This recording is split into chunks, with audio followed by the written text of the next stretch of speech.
Salut! Quand on se lance en affaires, on réalise assez vite qu'on a besoin d'un site web. Puis là, il y a une multitude de questions qui pop. Est-ce qu'on devrait le donner à contrat ou est-ce qu'on devrait le faire nous-mêmes? Puis si on le fait nous-mêmes, c'est quoi les outils qu'on devrait utiliser? C'est quoi les différentes étapes de réalisation pour bâtir un beau site qui va être professionnel, qui va donner confiance et qui va nous aider à générer des clients? Donc, c'est toutes ces questions-là qu'on va répondre dans cette vidéo. À commencer par, est-ce que tu devrais le donner à contrat ou le faire toi-même? On va voir les avantages et les inconvénients de chacun.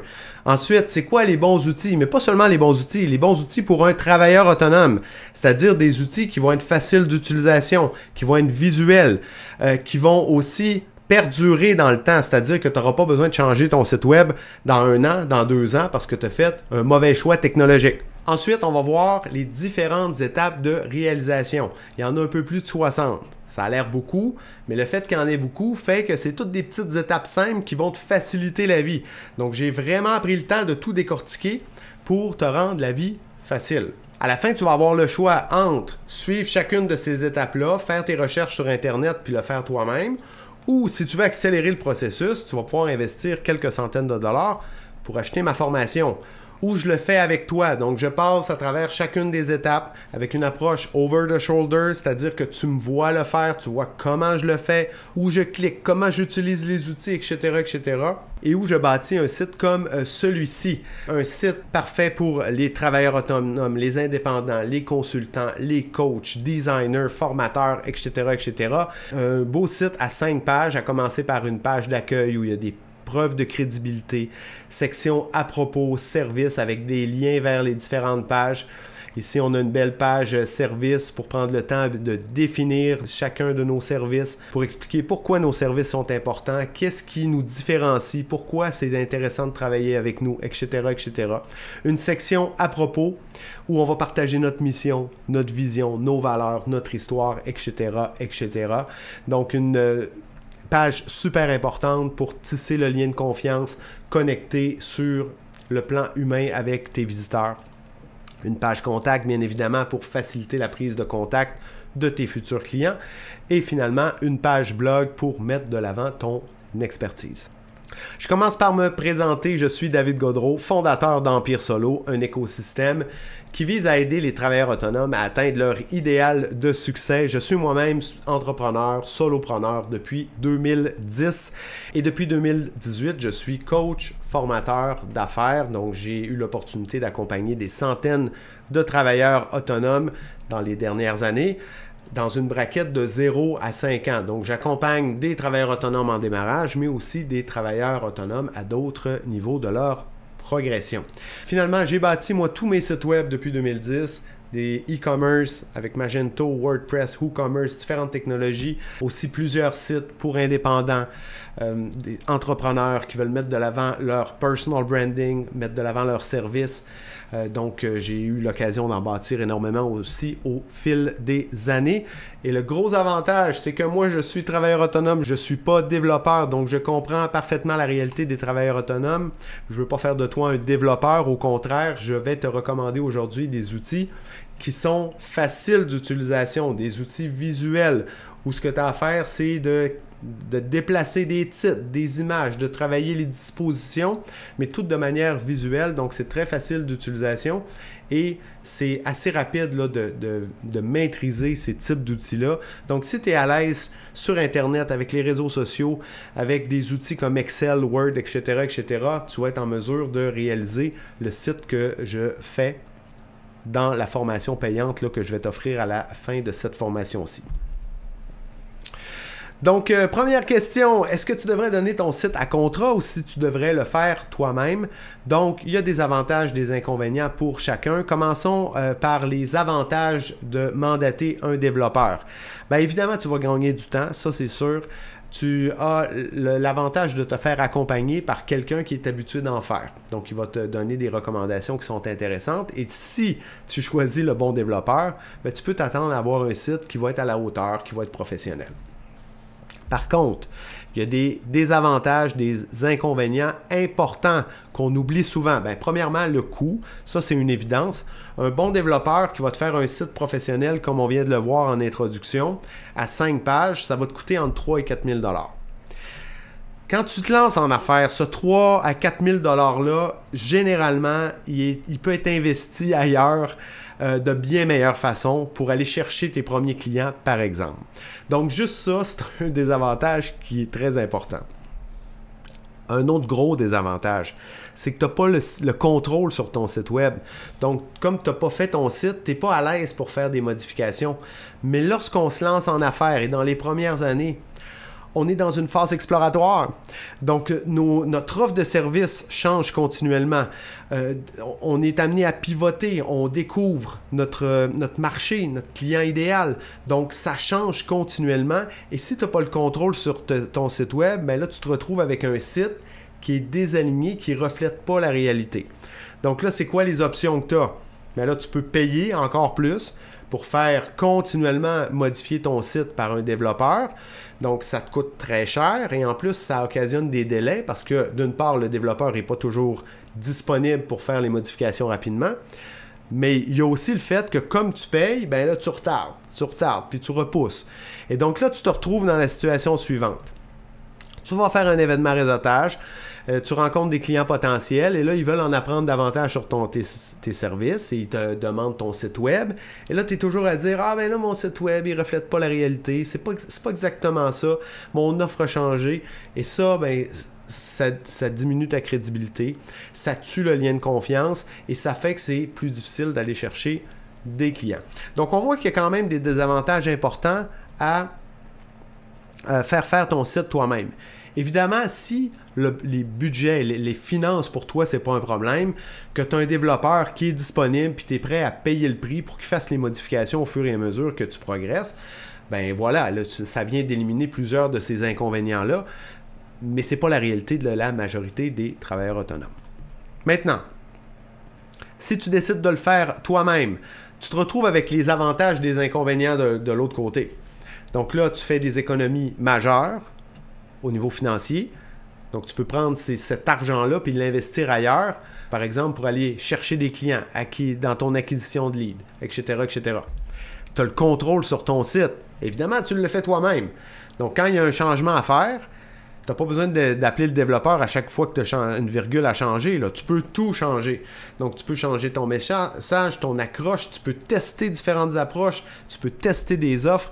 Donc, c'est très intéressant.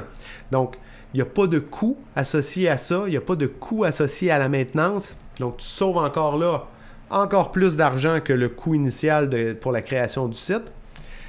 Et le gros avantage, c'est que là, tu te retrouves avec un site qui est toujours bien aligné. Donc, quand tu rencontres des clients potentiels qui veulent avoir de l'information sur ton site web, tu n'es pas gêné. Si l'information est à jour, ça aide à bâtir le lien de confiance, à établir ta crédibilité et ça va t'aider comme ça à aller conclure davantage de clients. Évidemment, il y a des désavantages. Le premier, c'est le temps. Donc, tu vas devoir investir un peu de temps dans ça. Et il peut y avoir un défi technique. Mais comme je l'ai dit d'entrée de jeu, ce que je vais te présenter comme outil aujourd'hui, c'est des outils qui sont faciles d'utilisation. Donc, le défi n'est pas si élevé que ça. Au niveau du temps, souvent on dit que comme entrepreneur, au début, on ne fait pas d'argent, mais on a du temps. Puis quand on commence à faire de l'argent, ben là, on n'a plus de temps. Ben, comme entrepreneur en démarrage, ben justement, ce temps-là, tu l'as. Donc, si tu n'as pas les moyens, souvent, c'est plus judicieux d'investir le temps, de bâtir ton site web, sachant qu'ensuite, tu vas avoir le contrôle sur le site. Et ça te permet d'économiser de l'argent que tu vas investir ailleurs. Et au fur et à mesure que tu vas progresser et que tu vas gagner plus d'argent, ben là, il n'y a rien qui t'empêche éventuellement de déléguer à quelqu'un pour la maintenance, pour les modifications du site, parce que là, tu vas avoir le moyen de le faire. Il y a 4 grands jalons à la réalisation de ton site web. D'abord, tu dois mettre l'architecture en place. Ensuite, bâtir ton identité visuelle. Ça passe par le logo, par une palette de couleurs, par des photos que tu vas choisir. Ensuite, il y a la création du contenu, donc tout le contenu qui va composer les pages. Et finalement, il y a le design, où tu vas tout prendre, ton contenu, les images, et tu vas tout mettre ça ensemble. Tu vas le disposer sur une page de manière professionnelle. Commençons par l'architecture. Au niveau des étapes, première étape, tu dois choisir ton domaine et un hébergeur. Je te recommande fortement SiteGround. Je suis avec eux depuis plusieurs années Il donne un service top-notch. Le site, le service est rapide aussi. C'est technologiquement, c'est excellent. Le seul X, c'est c'est une entreprise américaine, donc le service est seulement en anglais. Mais aujourd'hui, avec l'intelligence artificielle, Google Translate, c'est vraiment pas un problème. Là. Il donne du service à travers le chat, à travers le email. Donc, à ce niveau-là, c'est pas un problème. Je te recommande le forfait Grow Big parce qu'il y a quand même des avantages intéressants, à savoir faire des sauvegardes sur demande, mettre en place un environnement test. Donc, bref, des avantages comme ça, c'est plus rapide aussi. Donc, qui sont, pour la différence de prix, là, ça vaut vraiment le coup. Pour le choix de ton nom de domaine, il y a quand même des petites règles à respecter au niveau des recommandations. On veut que ce soit facile à retenir. Donc, on ne veut pas choisir un nom schnisch-slash-mouche-mouche parce qu'il n'y a pas personne qui va le retenir, il n'y a pas personne qui va savoir comment l'appeler. Donc, des fois, on veut être créatif, là, mais des fois, un mot simple, quelque chose de facile. Je pense, par exemple, à l'application Miro, M-I-R-O. Très facile à retenir, très facile à épeler. Donc, on ne veut pas rentrer dans des orthographes créatifs non plus.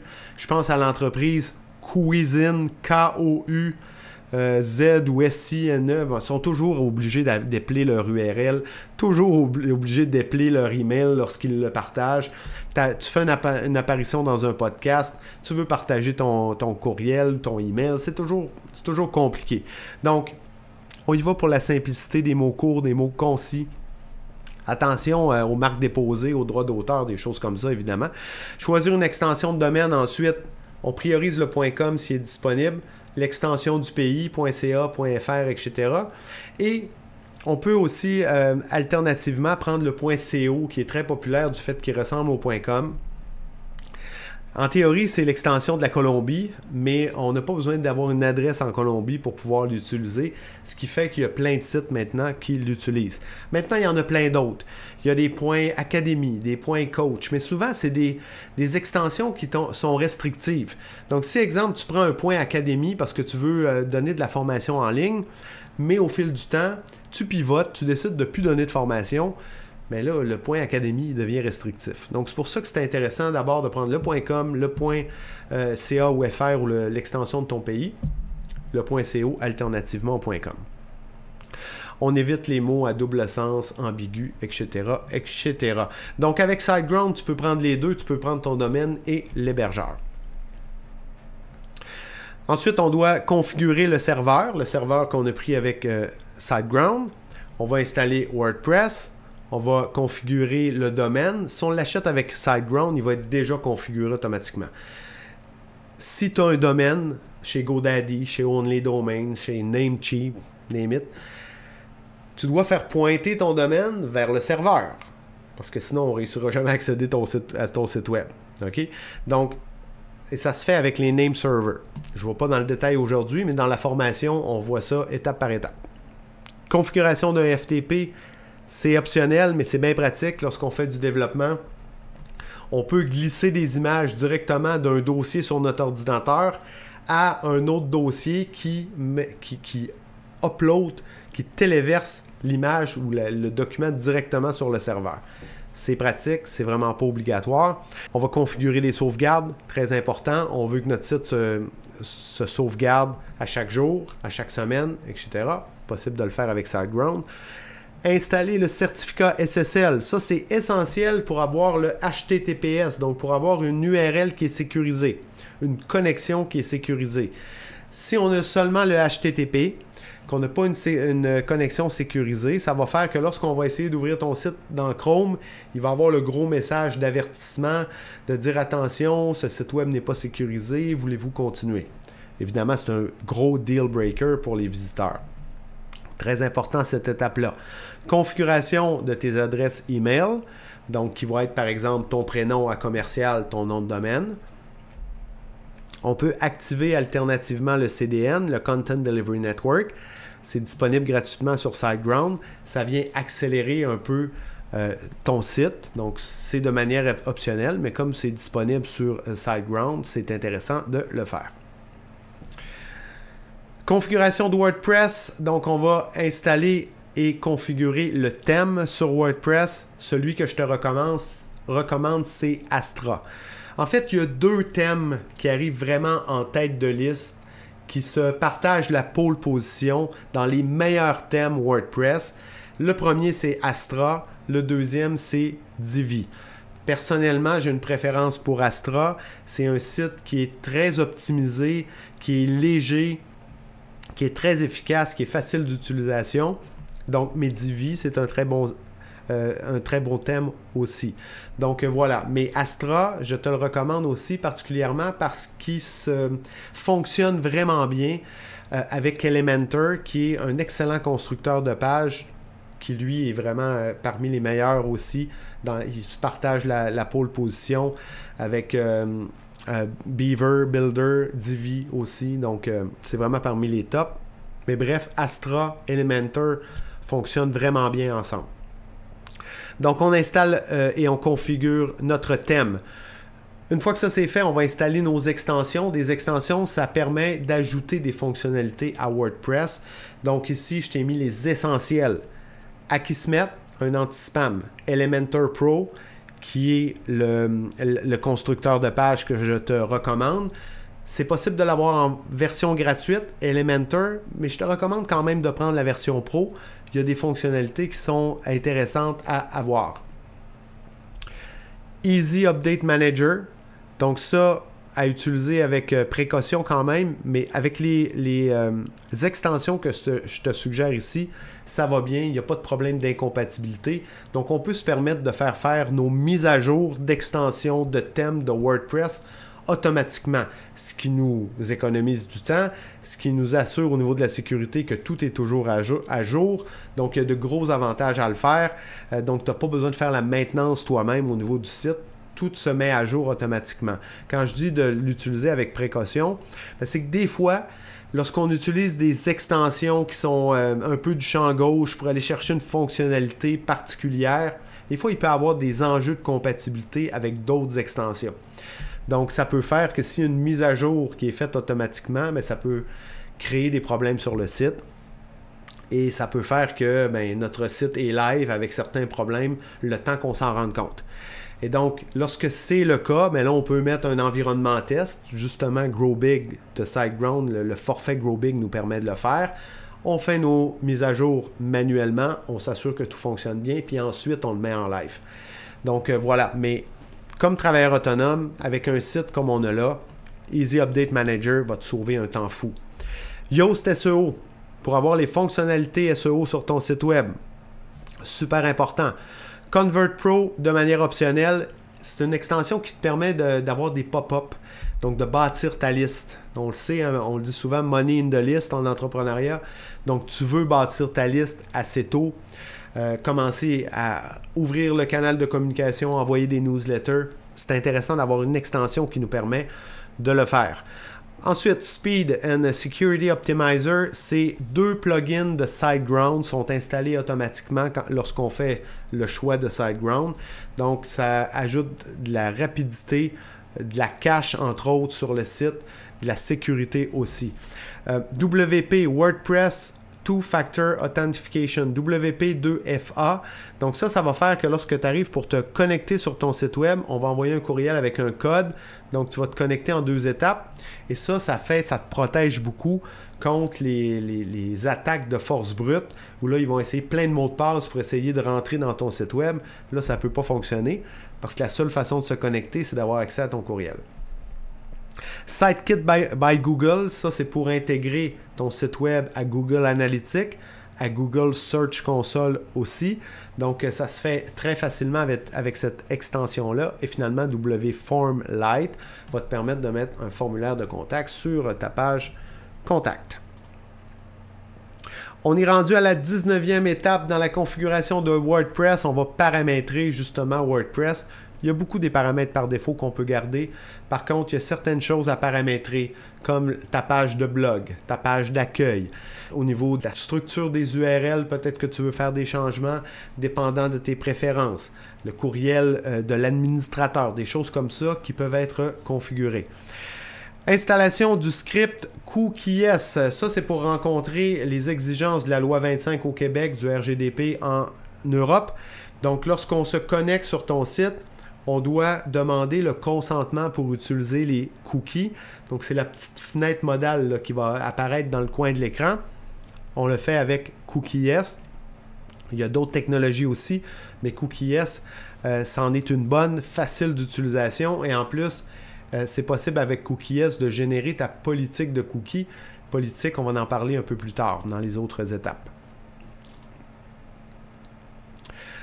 Dans tous les outils que je t'ai présentés jusqu'à présent, tous les outils sont gratuits à l'exception de ceux qui sont à l'écran.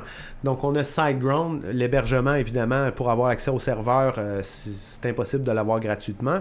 Donc, ensuite, CookieS pour le script, là, pour demander le consentement pour les cookies aussi. Donc, solution payante. Elementor est offert en version gratuite, comme je l'ai dit, mais je te recommande la version Pro. ConvertPro qui est optionnel, lui est payant. Et le thème Astra. Astra, en passant, est aussi disponible en version gratuite. Mais je te recommande la version Pro aussi parce qu'il y a des fonctionnalités vraiment intéressantes dans la version Pro. Il faut savoir là, que c'est vraiment très abordable. On parle de quelques centaines de dollars par année pour accéder à ces différents outils-là. Donc, ça vaut la peine de le payer. Le deuxième grand jalon, c'est de mettre en place ton identité visuelle. La première étape de cette section-là, qui se trouve être la 21e étape, c'est de faire ton logo. Donc, évidemment, encore là, tu peux payer 500 000, 2000 $ pour faire ton logo. Mais est-ce que c'est vraiment nécessaire lorsque tu es travailleur autonome, que tu te lances en affaires? Ce 500 $-là, ce 1000 $-là, prends-les donc pour l'investir ailleurs. Tu n'as pas besoin d'avoir un logo qui est exceptionnel, qui est parfait. Tu as juste besoin d'avoir un logo qui va aider à mousser ton image professionnelle. Et éventuellement, quand tu vas avoir fait ta preuve de concept, que tu vas générer des clients, bien, tu pourras à ce moment-là investir dans un logo, investir l'argent. Mais en première étape, ton logo, tu peux le faire toi-même, tu peux le faire sur Canva. D'ailleurs, il y a une formation intéressante sur Empire Solo donnée par José Franqueur sur Canva qui te montre comment utiliser l'outil. Tu peux cliquer ici sur le lien cliquable. En passant, tout ce qu'on voit à l'écran, tu peux le télécharger dans le e-book qui est disponible avec la vidéo. Et là, tu vas avoir accès à tous les liens cliquables. Donc voilà, je t'encourage fortement à faire ton logo par toi-même. Ça n'a pas besoin d'être compliqué. Tout ce qu'on veut, c'est qu'il rencontre trois critères, qui soient simples, qui soient professionnels et qui soient cohérents. Qu'est-ce que ça veut dire cohérent? Bien, si tu offres des services de pédiatrie pour les enfants, bien, tu ne veux pas avoir un logo noir avec une tête de mort. On veut que ce soit cohérent avec ton activité. On va voir dans la prochaine étape le choix de couleurs. C'est la même chose. On veut avoir une cohérence visuelle par rapport à ton activité. Ça nous amène d'ailleurs au choix de ta palette de couleurs. Donc, c'est les couleurs que tu vas utiliser sur ton site web, mais aussi dans ton logo, dans tes réseaux sociaux. Donc, c'est pour ça qu'on parle d'identité visuelle. Donc, c'est des couleurs qu'on va retrouver un peu partout. Encore là, on veut y aller avec la simplicité. Plus tu as une palette de couleurs qui est diversifiée, plus ça va être difficile de les agencer ensemble. Donc, tu as besoin d'une palette à 2-3 couleurs maximum. Pense aux grandes entreprises, Facebook, Ikea, Google. C'est toutes des entreprises qui ont des palettes de couleurs à 1 ou 2 couleurs et tu devrais en prendre exemple. Pour faire le choix de ta palette de couleurs, je te recommande fortement d'utiliser un outil comme Paletton ou Adobe Color. Pourquoi? Parce que dans des couleurs, il y a différentes teintes de blanc. Et si on a une couleur, par exemple, qui est une couleur très électrique, comme celle qu'on voit à l'écran ici sur le crochet, et des couleurs qui ont beaucoup de blanc à l'intérieur, comme les couleurs qu'on voit en background, bien, les deux ne s'harmonisent pas bien ensemble. Donc, le fait d'utiliser un outil comme Paletton va s'assurer justement de te présenter, de te proposer des couleurs qui vont bien ensemble, qui s'agencent bien ensemble. Donc, voilà, je te laisse découvrir les outils. Sinon, on le voit aussi dans la formation payante. Le choix des images aussi, donc c'est important de choisir des images qui s'harmonisent bien ensemble aussi, au niveau du style des images, au niveau du rendu des images. Je te recommande de travailler avec un photographe amateur ou professionnel pour prendre des images de toi qui sont professionnelles. Ensuite, pour le choix des images, tu peux trouver des images, qu'on dit des images stock, libres de droit, sur Internet. Je te propose ici plusieurs outils. Certains sont gratuits, d'autres sont payants. Dans les outils gratuits, on a Unsplash, Pixabay, Pexel. Il y en a d'autres, mais c'est les principaux. Au niveau des outils payants, les principaux sont Shutterstock, iStock, Adobe Stock et Deposit Photo. Ce qui est important, lorsque tu fais le choix de tes photos, encore là, tu veux avoir de la cohérence. Donc, c'est important de prendre le temps de faire de la recherche pour trouver des photos qui sont cohérentes l'une envers l'autre. Donc, on a vraiment l'impression que c'est des photos qui ont été prises pour un seul site web et non pas des photos qui ont été sélectionnées ici et là et qu'on voit clairement là, que c'est des photos qui ne vont pas ensemble, qu'il n'y a pas un design cohérent derrière tout ça. Maintenant, une fois qu'on a fait ces 3 étapes-là pour l'identité visuelle, là, on tombe dans la création de contenu. Donc là, on a quand même quelques étapes à réaliser. Première chose, on doit définir nos directives éditoriales. Pourquoi? Parce qu'on ne veut pas, par exemple, sur une page du site web, écrire au « je » et tutoyer, puis ensuite arriver sur une autre page, puis là, ben, on écrit au « vous », au « nous » inclusif, puis c'est ça, on vous voit. Donc, on veut avoir une cohérence, encore une fois. Donc, on va commencer par définir la tonalité. Est-ce qu'on a un ton familier, professionnel, sérieux, engagé, humoristique? Donc, encore là, on veut tenir ce ton-là à travers tout le site. Est-ce qu'on va vous voyer, tutoyer? Est-ce qu'on va parler au vous ou au tu ou on va parler au nous inclusif? Donc, par exemple, si je parle au nous inclusif et que je parle que comme travailleurs autonomes, nous devons créer un site web, mais c'est différent que de parler au tu et dire comme travailleur autonome, tu dois créer un site web. Donc ça, tu dois faire le choix éditorial dès le départ pour éviter de changer d'une page à l'autre ou même d'un paragraphe à l'autre. Définir l'audience visée, savoir exactement à qui tu parles. Comme travailleur autonome, évidemment, ça va être ton client idéal. Tu ne veux pas t'adresser à tout le monde. Parce que si tu essaies de t'adresser à tout le monde, tu vas le faire avec un message qui est très générique et ça va interpeller personne. Donc, très important d'avoir une idée précise de qui tu parles. On en parle beaucoup dans la formation au niveau de la création du message. Dans mes recommandations, le plus important, c'est de maintenir, encore une fois, une cohérence entre chacune des pages. Au niveau ensuite de la création de contenu, bien là, on doit concrètement créer les contenus dans nos pages. Mais qu'est-ce qu'on met dans chacune de nos pages? Au niveau de la page d'accueil, on veut avoir une accroche. C'est important de comprendre que 90% des personnes qui vont visiter notre page d'accueil ne prendront pas le temps de dérouler ni même de visiter les autres pages. La seule chance qu'on a qu'ils le fassent, c'est si on réussit à susciter leur intérêt, à piquer leur curiosité. Et pour ça, bien, ça nous prend une bonne accroche. Donc, on doit définir notre accroche pour le haut de notre page. Ça va être quoi notre message principal qui va interpeller notre visiteur? Ensuite, on veut y mettre des preuves de crédibilité, des logos, des témoignages. On veut mettre une section service qui va amener vers notre page de service. Une section à propos, même chose qui va amener vers notre page à propos. Et on veut des appels à l'action. Attention, l'accroche, comme je le disais, ne doit pas interpeller tout le monde, elle doit interpeller seulement ton client idéal. Ensuite, on veut cibler un seul objectif. Donc, si on a des appels à l'action qui vont dans toutes les directions, bien, l'importance qu'on va accorder à chacun de ces appels-là va se voir diluée. Si on a un seul appel à l'action, par exemple, télécharger ma gratuité, prendre un rendez-vous, réserver un appel, visiter la page service, mais là, on met toute l'importance sur cet appel à l'action-là. Ensuite, au niveau de la page service, qu'est-ce que c'est que tes services? Pourquoi ils sont importants? On va focaliser sur les bénéfices pour le client. Ensuite, on veut un appel à l'action, bien entendu. On va prendre le temps de définir nos services dans le détail, mais au-delà de ça aussi, définir c'est quoi ton processus distinctif.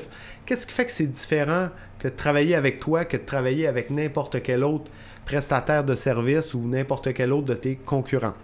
Inclure des preuves de crédibilité, section à propos, très important.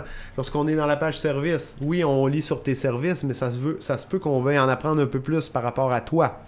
Donc, on veut mettre un lien vers la page à propos. Adresser les objections dans une section foire aux questions. Foire aux questions, ce n'est pas les questions fréquentes comme on peut le croire. C'est une section où on va adresser, oui, des questions fréquentes, mais en réalité qui sont des objections. Donc, au début, une seule page service va suffire, mais rapidement, je te recommande fortement de faire des pages de vente pour chacun de tes services. L'appel à l'action, ce n'est pas nécessairement d'acheter, hein, c'est important de comprendre. Des fois, c'est simplement de faire une première étape pour rentrer dans ton processus d'achat. Donc, ça peut être, je l'ai dit tantôt, de télécharger une gratuité, ça peut être de faire un appel pour ouvrir la conversation, ça peut être d'acheter un service d'entrée de gamme, juste pour, donc, qui nécessite un investissement minime, un engagement minime aussi, mais qui permet au client de voir ton professionnalisme, puis par la suite, il va avoir le lien de confiance nécessaire pour être en mesure d'aller de l'avant. Au niveau de la page à propos, mettre de l'avant ta mission, ta raison d'être, raconter ton histoire. Avec l'histoire, on veut générer de l'émotion, partager tes valeurs fondamentales. On veut créer une connexion émotionnelle au niveau des valeurs avec ton client idéal. Mettre de l'avant tes principales réalisations, ça c'est des preuves de crédibilité. Appel à l'action vers la page service, la page contact. Si applicable, de présenter les membres de ton équipe.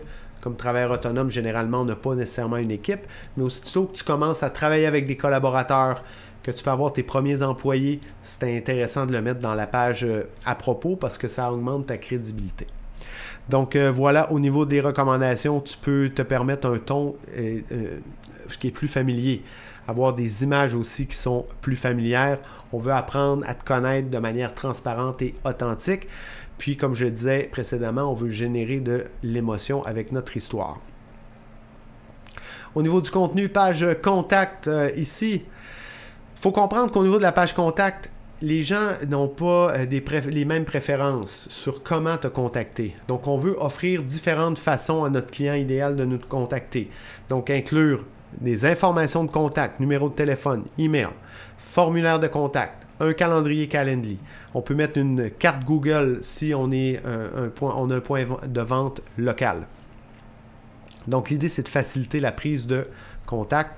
On met de l'avant, oui, différentes méthodes pour répondre aux préférences, comme je le disais. Ensuite, la page blog, 49e étape. Donc, créer et paramétrer ta page blog. Donc, ça, c'est assez simple. Ça se fait sous WordPress. Donc, en réalité, la page blog, on n'a rien à créer à part la page. Là, on n'a pas de design à faire. Donc, c'est déjà fait dans le thème. Tout ce qu'on a à faire, c'est de choisir les bons paramètres dans le thème, bien spécifier dans WordPress laquelle de nos pages, c'est notre blog. Et le thème va s'occuper d'afficher nos articles dans notre page de blog. Quatrième étape, là, c'est le temps de tout mettre ensemble, de faire le design du site. Donc, on peut le faire from scratch, à partir de rien, ou on peut le faire à partir d'un modèle qui nous est proposé par Astra.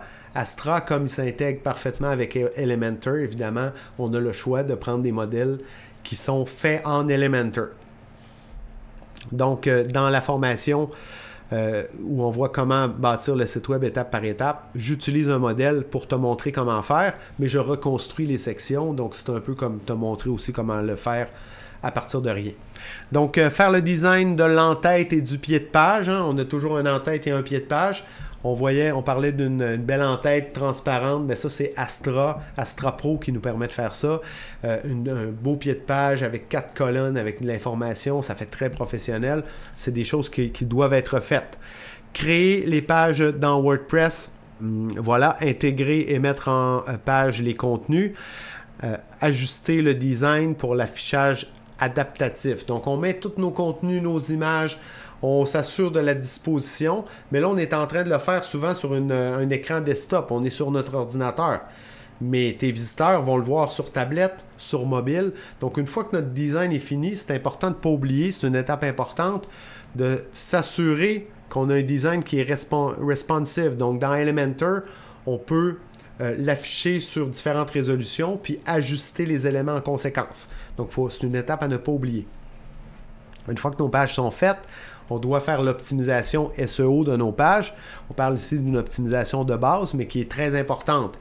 Ajouter nos titres, nos méta-titres, nos méta-descriptions, ça c'est l'extension Yoast qui nous permet de le faire, qu'on avait dans nos étapes précédentes. Ajouter nos balises titres, H1, H2, H3 dans nos pages. Choisir des URL qui sont simples, descriptives et conviviales avec des mots-clés pertinents. Donc, on est en mesure sur WordPress de choisir nos URL. C'est important de bien les choisir. Et finalement, remplir nos balises alternatives sur les images, alt, donc où on va, c'est le texte alternatif là, qui décrit en quelque sorte l'image et dans lequel on veut inclure des mots-clés. Création des pages légales. Donc, c'est les dernières étapes donc qu'on fait à la toute fin, mais c'est important pour rencontrer encore une fois le RGDP et la loi 25. On doit avoir minimalement sur un site où on ne vend pas d'éléments, on doit avoir notre politique de cookies, notre politique de confidentialité et nos conditions générales d'utilisation.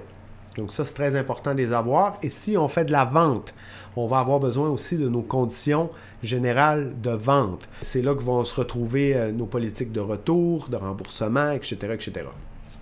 Pour la politique de cookies, tu peux la générer avec CookieS. Première chose de régler. Pour les autres politiques, je te recommande fortement de faire affaire avec un avocat ou une avocate pour en faire la rédaction. Pourquoi? Parce que c'est important que ces politiques-là soient en phase avec ton activité. Et ça, ben, c'est l'avocat ou l'avocate qui va pouvoir le faire. Cela dit, lorsqu'on se lance en affaires, c'est pas nécessairement notre... Parce que c'est très cher, là. Ça peut être 1500, 2000 $ par politique.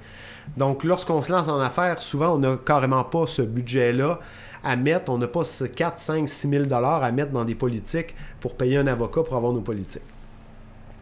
Donc, des alternatives possibles, c'est d'acheter des politiques génériques. C'est pas l'idéal parce qu'il peut y avoir certaines lacunes par rapport à ton activité spécifique. L'autre alternative, c'est de faire générer des politiques avec ChatGPT.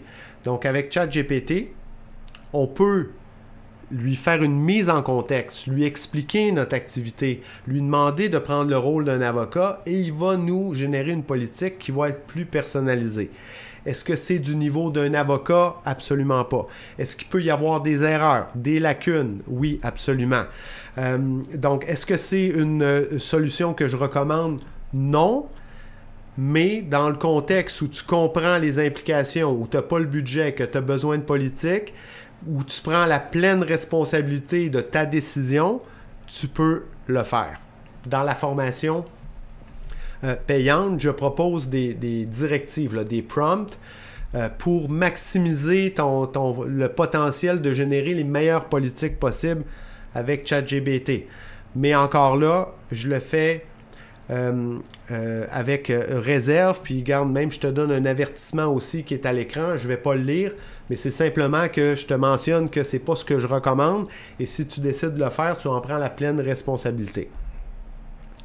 Donc, voilà par rapport à ça, mais ça nous prend des alternatives. On est entrepreneur, on a des budgets limités, on a des priorités, tout comme je t'encourage à faire ton site web par toi-même, pour des raisons de coût entre autres, mais aussi pour avoir le contrôle de ton site web. Il y a une possibilité ici de générer tes politiques au début, en attendant d'avoir le budget avec ChatGPT, ou bon, comme troisième possibilité d'acheter des politiques génériques, mais c'est vraiment pas le meilleur moyen. Maintenant, j'en ai parlé tout au long de la formation, puis au début, je t'avais dit, aujourd'hui, on ne voit pas le comment.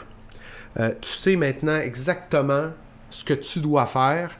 Donc, si tu es débrouillard, que tu n'as pas besoin d'aide nécessairement, tu peux aller sur Google, sur YouTube, puis faire tes recherches. Ça va être 10 fois plus long, mais c'est une possibilité.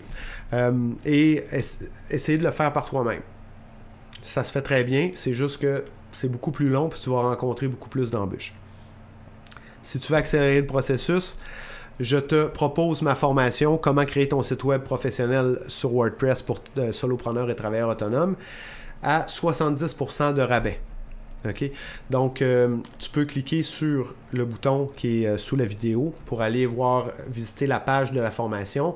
Ça va te permettre de voir les détails de la formation, voir si tu veux l'acheter, découvrir le prix aussi, que je ne te partage pas en vidéo parce qu'il est susceptible d'évoluer à travers le temps. Mais chose certaine, c'est que au moment où tu vas accéder à la page, tu vas pouvoir bénéficier d'un rabais de 70% pour un temps limité. Après quelques jours, le prix va redevenir le prix normal de la formation.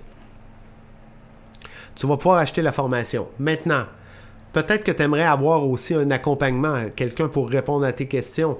Des fois, lorsque tu fais le processus, oui, la vidéo, c'est vraiment bien faite, c'est vraiment étape par étape, mais des fois, tu peux avoir des questions. Bien, tu vas avoir aussi, une fois que tu vas avoir acheté la formation, tu vas avoir l'option de t'abonner à Empire Solo. Et avec cet abonnement-là, tu vas pouvoir me poser des questions. Donc, dans le forum, je vais pouvoir répondre à tes questions. De manière ponctuelle aussi, je fais des séances Q&A, donc en live sur Zoom. Tu vas pouvoir venir me poser tes questions, je vais pouvoir répondre à tes questions aussi. Et même dans le forum, lorsque c'est des réponses qui sont plus complexes, j'y réponds en vidéo. Donc, je prends le temps de faire une vidéo pour bien t'expliquer. Donc, voilà. Tu cliques sur le lien, tu peux acheter la formation à 70% de rabais. Une fois que tu vas avoir acheté la formation, si ça t'intéresse, tu vas avoir l'option aussi de t'abonner à Empire Solo. Donc, ça conclut pour la formation d'aujourd'hui. J'espère que ça va t'aider. Tout ce qu'on a vu, là, c'est vraiment toutes les questions fréquentes puis toutes les étapes que tu as besoin de répondre lorsque tu veux bâtir ton site web comme travailleur autonome. Donc, tu as vraiment tout en main pour aller de l'avant. Maintenant, libre à toi, prendre la formation ou faire tes recherches. Mais une chose est certaine, c'est que tu dois te mettre en action. Parce qu'un site web, tu en as besoin d'un comme travailleur autonome. Rapidement, tes clients potentiels vont te demander une adresse email professionnelle, vont vouloir aller voir ton site web pour avoir les détails de tes services, mais aussi pour en apprendre un peu plus sur toi. Tu as besoin de cette crédibilité-là. Quand tu vas commencer à travailler avec des clients aussi, tu vas vouloir mettre des études de cas. Ça va augmenter encore plus ta crédibilité et ça va t'aider à faire croître ta business, à aller chercher plus de clients. Donc oui, un site web, c'est un incontournable. Mais c'est vraiment pas un incontournable d'investir 4000$ dans un développeur. Donc, je t'encourage à le faire toi-même. Et voilà, si jamais tu décides d'y aller avec la formation et de prendre le package d'accompagnement, ben, on va avoir l'occasion de se connaître. Voilà, et ça va me faire plaisir de te rencontrer. Donc, sur ça, je te dis à la prochaine, peut-être dans une autre formation. Ciao!